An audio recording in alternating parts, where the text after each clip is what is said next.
да. Ну, вот меня булили в детстве за вес. Но потом, многие годы спустя, я уже сама булила себя за вес. То есть я уже сама себе это говорю. Мне уже никто снаружи ничего не говорил.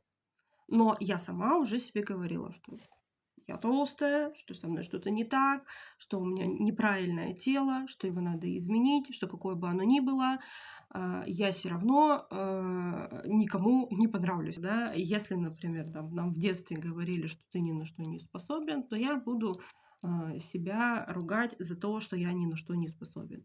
Если нам в детстве говорили, что вот ты там дура, детьми, то, знаете, я дальше буду уже вот этот внутренний критикующего родителя, я сам себе его внутрь возьму и сам с собой это буду делать. То есть я сам себя уже буду там называть дурой, например.